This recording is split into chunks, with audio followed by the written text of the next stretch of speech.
Is it a nice change of pace for you to play a character who's so sort of tough as nails and just she seems like kind of a rough and tumble character? Yeah, it's a great change, Joe. It was a lovely departure for me, yeah.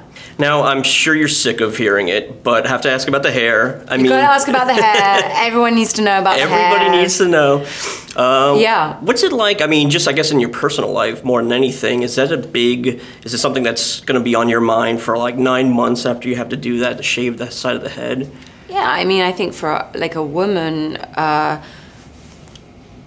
we are very particular about our hair. You know this, I'm sure. There are women in your life that are like, but that's the joy of being an actor, you know. You find yourself doing things, learning things, doing things to yourself physically, going places that you wouldn't ordinarily do.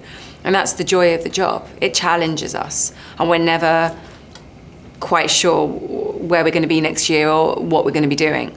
So I just embraced it. I just went with it, and it was a small price to pay to be a part of this phenomenon. Yeah, and I mean, of course, I'm sure you knew the movies, but were you really aware of the books and just how big it was when you signed on? No, you're quite right. I wasn't really aware of how impressive and then the phenomenon that the books were. And I read the books immediately upon getting the role and was incredibly impressed by them.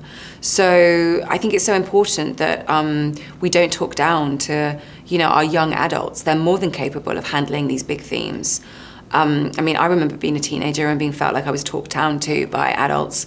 So you're more than emotionally competent and understand the contradictory moot points of these social and political themes and the consequences of war.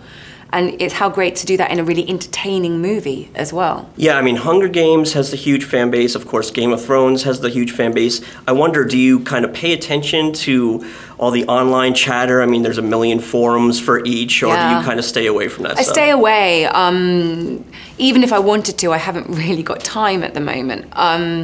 But yeah, I mean, you know, it's a rabbit hole down there, because if you believe the good stuff, you've got to believe the bad stuff too. And, you know, I'm a stage actor first and foremost. So it's that old adage, if you don't read reviews, you know, and it's just the same multiplied by like, you know, like 500, like for doing something like this. So, but, you know, you just got to be true to yourself. And, you know, I always try and do the best I can on a job. I don't ever do anything than the best I can. And on the Hunger Games in particular, they've tried to be so faithful to the books. There's so much respect and love on the set from Francis Lawrence, the director, and Jen, and, you know, the crew behind the camera. There's so much respect for the source material of Collins's novels that we just try and do the best we can, you know? And talking about Jennifer, I mean, almost every scene you're in with her, and you said during the press conference you spent about 9 months together. Can you talk a little bit about the relationship that you forged with her?